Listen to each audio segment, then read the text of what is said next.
디도서 3장 8절에서 15절. 이 말이 미쁘도다. 원하건대 너는 이 여러 것에 대하여 굳세게 말하라. 이는 하나님을 믿는 자들로 하여금 조심하여 선한 일을 힘쓰게 하려 함이라. 이것은 아름다우며 사람들에게 유익하니라. 그러나 어리석은 변론과 족보 이야기와 분쟁과 율법에 대한 다툼은 피하라. 이것은 무익한 것이요 헛된 것이니라. 이단에 속한 사람을 한두 번 훈계한 후에 멀리하라. 이러한 사람은 내가 아는 바와 같이 부패하여 스스로 정죄한 자로서 죄를 짓느니라. 12절입니다. 내가 아데마나 두기고를 내게 보내리니 그때 내가 급히 니고볼리로 내게 오라. 내가 거기서 겨울을 지내기로 작정하였노라.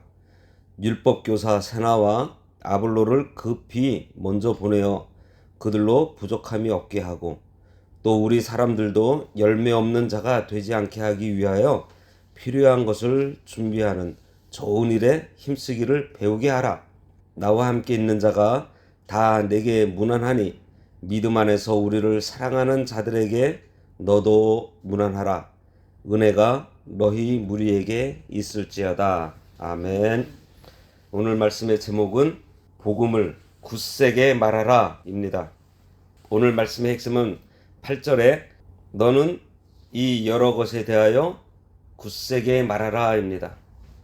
그리고 9절에 이 여러 것에 대하여 굳세게 말해야 하지만 9절 이하는 절대로 하지 말아야 할 것들이에요. 해야 할 것과 하지 말아야 할 것.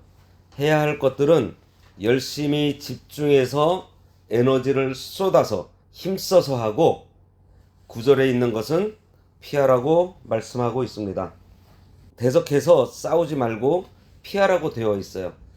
많은 죄가 있지만 성경에는 특별히 피해야 할 죄가 두 가지가 있는데 바로 음행과 이단입니다. 그리고 디도를 도울 동역자 아데마 두기고 율법교사 세나 아볼로들을 보낼 것을 얘기하면서 그들을 잘 공개함으로 좋은 일에 힘쓰기를 배우게 하라고 하면서 디도서를 마칩니다. 우리 인생이 왜 힘들까요? 오늘 말씀 여러 것에 대해서 굳세게 말하는 일, 즉 뭐죠? 우리가 해야 할 일, 이것을 하지 않아서입니다. 왜 그런지 오늘 살펴보도록 하겠습니다. 이 여러 것에 대하여 굳세게 말하라고 하는 것은 8절 앞부분에 나오는 1절에서 7절 말씀이에요.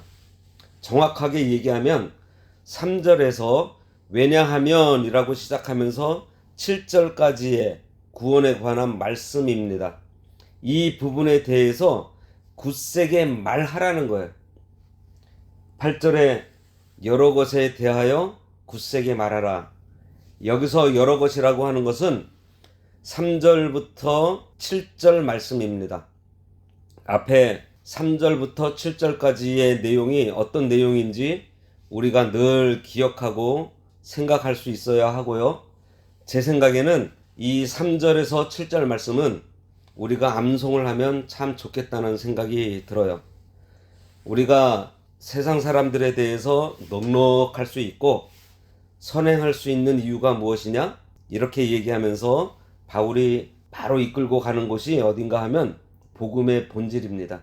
한마디로 복음의 핵심으로 끌고 들어간 거예요. 어떻게 끌고 들어가는가 하면 3절에서 우리가 중생하기 전에는 지각이 부패하고 의지도 부패하고 그러고 나니 죄에 중독되어 죄의 종로로 타던 자로 살고 싸우고 다투면서 지옥 같은 세상에 사는 사람들이었는데 4절에서 뭐라 그러죠? 우리 구주 하나님의 자비와 사람 사랑하심이 나타났다 이렇게 말씀하고 있습니다. 구원의 원천이라 그랬어요. 하나님께서 우리의 구원자가 되시고 하나님의 사랑이 온 세상에 나타났다. 이전 성경에는 뭐라 그랬죠? 하나님께서 사랑을 나타내셨다 이렇게 되었대 그랬죠. 구원의 원천이 사람에게 있지 않고 하나님께서 먼저 찾아와 주시고 손을 내밀어서 하나님께서 사랑을 나타내시고 5절에 보면 우리의 행위가 아닌 오직 하나님의 긍휼하심을 따랐다 이렇게 되어 있어요. 전적으로 하나님의 긍휼하심과 사랑, 우리를 불쌍히 여기시는 것으로 구원이 시작되었다는 것입니다. 구원의 근거, 기초를 말씀하고 있어요. 구원의 든든한 기초가 하나님의 긍휼하심과 사랑이라는 거예요. 바로 이 사랑으로 중생의 씻음, 믿음, 성령의 새롭게 하심, 성화가 우리 가운데 이루어진 것입니다. 그래서 결국 어떻게 되었어요? 6절과 7절에 우리 구주 예수 그리스도로 말미암아 우리에게 그 성령을 풍성히 부어주사 우리로 그의 은혜를 힘입어 의롭다 하심을 얻을 뿐만 아니라 더 나아가서 영생의 소망을 따라 상속자가 되게 하려 하셨다 그랬습니다. 영생의 소망, 신적 생명, 하나님의 생명을 누리고 상속받는 자가 되게 하셨다는 거예요. 바울은 우리의 과거와 현재와 미래를 이 몇 절의 말씀으로 구원에 대해서 완벽하게 우리에게 설명하고 있습니다. 한마디로 말하면 복음이에요. 복음, 십자가와 부활, 예수 그리스도. 이 복음을 오늘 본문 8절에서 어떻게 하라고요? 굳세게 말하라. 말하고 또 말하고 조금도 약해지지 말고 굳세게 담대하게 말하라는 것입니다. 먼저 나 자신에게 외치고 가장 가까이 있는 가족에게, 친구에게, 그리고 다른 사람에게 말하고 주장하고 가르치고 때로는 시험하고, 여기서 시험한다는 것은 이것이 정말 그러한지 베레아 사람들처럼 우리가 묵상하고 상고하며 순종함으로 체험하고 하는 것들, 복음에 대한 바울의 강한 요청입니다. 이 여러 것에 대해서 굳세게 말하라, 오늘 말씀의 핵심이에요. 이렇게 복음에 대해서 우리가 제대로 무장되면 어떻게 될까요? 그 다음에 함께 보겠습니다. 이는 하나님을 믿는 자들로 하여금 조심하여 선한 일을 힘쓰게 하려 함이라 이렇게 되어 있어요. 우리가 복음에 바로 무장되어 있으면 선한 일을 힘쓰게 됩니다. 선한 일이라는 것이 좀 넓은 의미인데요. 무엇인가 하면 세상에 대해서 우리가 넉넉해질 수 있는 거예요. 이 선한 일은 하나님께서 보실 때 우리가 흔히 하는 표현대로 하나님을 기쁘시게 하는 일이 우리가 복음에 대해 무장되어 있을 때 나타난다는 것입니다. 그러면서 선한 일에 대한 결과가 여기 두 가지를 말하는데요. 첫 번째가 아름답다고 하고 두 번째는 사람들에게 유익하다고 말하고 있습니다.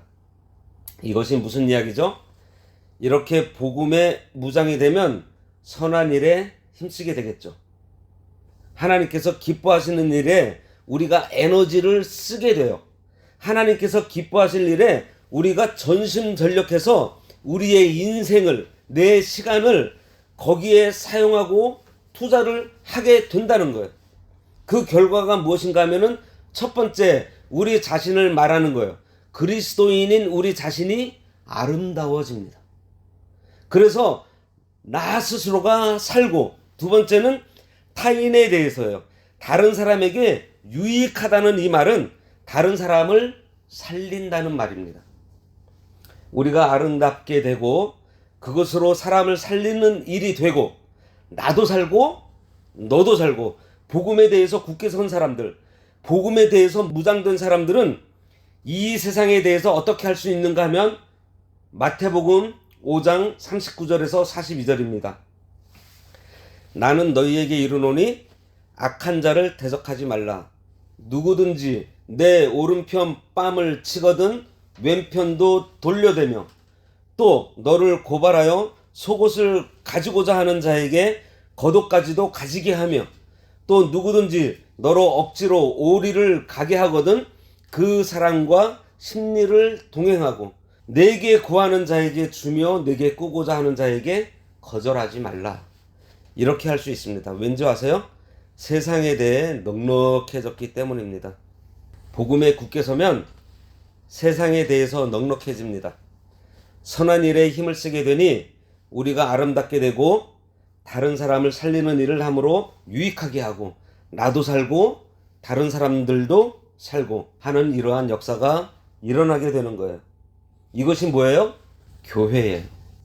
교회가 이렇게 되어야 하는 것입니다. 교회가 살아야 세상을 살려요. 교회가 아름다우면 세상을 살립니다. 여러 것, 복음에 집중할 때에 이런 역사가 나타나는 거예요. 복음에 집중하는 성도가 많은 교회일수록 그렇겠죠.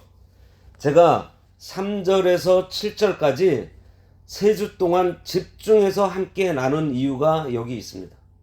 복음에 집중한다는 것은 3절에서 7절까지 해서 말씀하신 대로 우리는 어떤 사람이었는지, 그런 우리가 도대체 무엇을 받았는지, 그래서 어떻게 살아야 하는지, 이것이 나에게서 나타나고 그 사실을 전하는 거예요.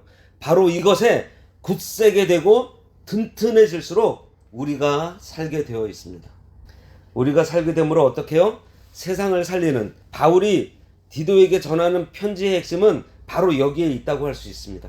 이 여러 것에 대해서 굳세게 말하라. 그래서 자신이 아름다워짐으로 다른 사람을 살리는 그 일을 하라는 거예요. 다음에 9절에서 11절 보겠습니다. 그러나 어리석은 변론과 족보 이야기와 분쟁과 율법에 대한 다툼은 피하라. 이것은 무익한 것이요 헛된 것이니라. 이단에 속한 사람을 한두 번 훈계한 후에 멀리하라. 이러한 사람은 네가 아는 바와 같이 부패하여 스스로 정죄한 자로서 죄를 짓는다 그랬습니다. 반대로 집중하지 말아야 할 것에 대해서는 집중하지 않는 싸움이에요. 그러니까 집중해야 할 것에는 에너지를 더 써야 할 것이고요. 집중하지 말아야 될 것에는 에너지를 쓰지 않는 것. 이것이 9절에 나오는 그러나입니다. 여기에 있는 이 그러나라는 말이 아주 중요한 말이에요. 9절에 있는 그러나 이유에 대한 것이 무엇인가 하면 종교적인 논쟁이에요. 어리석은 변론, 족보 이야기, 분쟁, 율법에 대한 다툼. 이것들이 무엇인가 하면 종교적인 논쟁이라고 말할 수 있는데, 종교 논쟁을 피하라는 것은 종교적 논쟁은 하지 않는 것이 좋다는 정도가 아니고요. 거기에 에너지를 쓰지 말라는 것입니다. 교회가 이렇게 돼야 하고요. 우리 개인도 마찬가지입니다. 우리가 살다가 힘든 것이 무엇인가 하면은 에너지를 쓰지 않아야 할 것에 에너지를 쓰는 내 자신이 힘든 거예요. 그렇게 하기 위해서 우리는 3절에서 8절에 더 집중해야 하는 거예요. 그러니까 복음에 굳게 서서 생명을 살리는 것에 더 집중하면 할수록 에너지를 다른 곳에 쓸 데가 없어지겠죠. 그러니 당연히 에너지를 쓸데없는 곳에 사용하지 않겠죠. 만일 우리가 복음에 굳게 서 있지 못하면 어떻게 되는가 하니 자꾸 에너지를 다른 곳에 사용하게 되어 있습니다. 우리가 낮에 열심히 일해서 에너지를 다 쓰고 나면 밤에 다른 생각하지 않고 일찍 쉬게 됩니다. 그런데 낮에 에너지를 쓰지 않고 밤에 딴 생각하고 잠이 오지가 않아요. 교회도 마찬가지예요. 지금 디도에게 하는 말도 그 말씀인데요. 교회가 복음에 집중하면 교회 안에서 쓸데없는 논쟁이 없습니다. 교회 안에서 쓸데없는 논쟁이 나오는 이유가 뭔가 하니 에너지를 써야 할 곳에 쓰지 않으니까 그런 거예요. 힘이 남아도니까.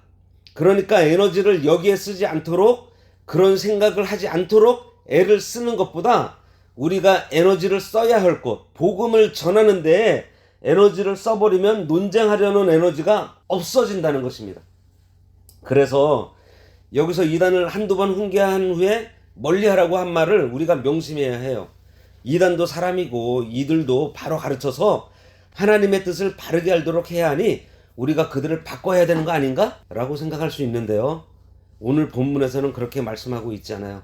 이단에 속한 사람을 훈계하되 한두 번 한 후에 멀리하라고 했습니다. 거기에 에너지를 낭비하지 말라는 거예요. 요한이서 10절과 11절에 보면 이단에게 인사도 하지 말라는 말씀이 있습니다. 이단을 멀리하라는 이 말씀에는 종교적인 논쟁에 에너지를 쓰지 말고 3에서 8절에 있는 구원에 대해서 복음에 에너지를 쓰라는 말씀이에요. 바울도 아테네에 가서 논쟁하다가 내린 결론이 뭐였어요? 십자가만 전하겠다 그런 거 아닙니까? 우리가 왜 힘들까요?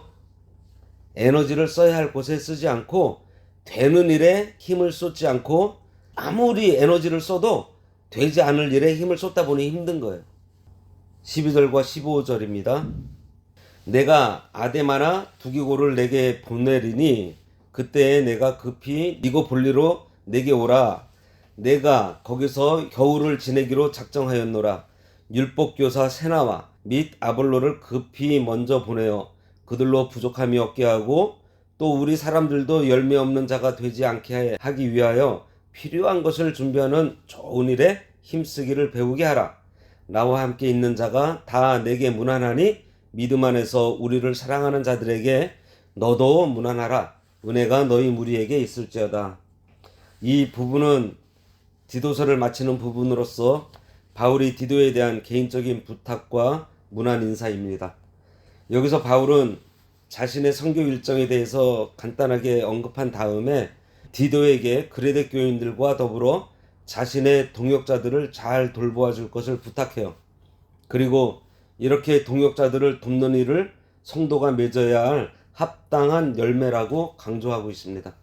다시 말해서 바울은 하나님의 참된 사람은 단순히 복음의 진리를 거스르지 않는 것으로 그치지 않고 더 나아가 하나님께서 기뻐하시고 원하시는 아름다운 열매를 맺는 자여야 함을 거듭 강조하고 있는 것입니다. 바울이 마지막 인사에서 하나님의 은혜가 모든 무리에게 있기를 축원한 것은 비록 이 편지가 디도에게 보낸 바울의 개인적인 편지인 것처럼 보이지만 실상은 디도와 그레데 교회의 모든 성도들을 염두에 두고 기록한 공식적인 서신이라는 것을 보여주고 있어요. 그리고 이 바울은 본서를 기록함으로 해서 단지 디도와 그레데 교회만을 염두에 둔 것이 아니라 그레데 교회가 직면했던 상황들과 동일한 상황에 직면할 수 있는 모든 세대의 신약 교회들의 목회자와 성도들도 염두에 두고 있다고 할 수 있겠습니다. 그러므로 우리는 이 디도서를 대함에 있어서 시대를 초월하는 목회 지침들과 성도의 바른 교회 생활에 관한 교훈들을 발견하기에 힘써야 할 것입니다.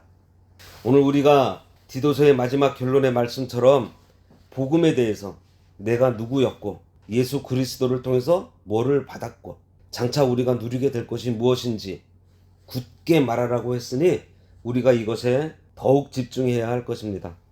복음에 굳게 서고 복음을 굳세게 말하는 삶을 살면 우리가 어떻게 된다고요? 아름다워지고 그 아름다워진 삶의 영향력으로 다른 사람을 살리고 유익하게 하는, 그래서 나도 살고 너도 살아서 하나님 나라가 확장되는 역사가 일어나는 인생이 된다는 사실을 기억하시기 바랍니다. 기도하겠습니다. 하나님 아버지, 복음에 굳게 서고 복음을 힘써 전함으로 하나님 보시기에 아름다운 인생을 살게 하시고 그 아름다운 삶의 영향력으로 모든 사람을 살리고 유익하게 하는 교회가 되어 하나님의 기쁘신 뜻을 온전히 이루도록 늘 붙들어 주시기를 원하오며 예수님의 이름으로 기도드리옵나이다. 아멘.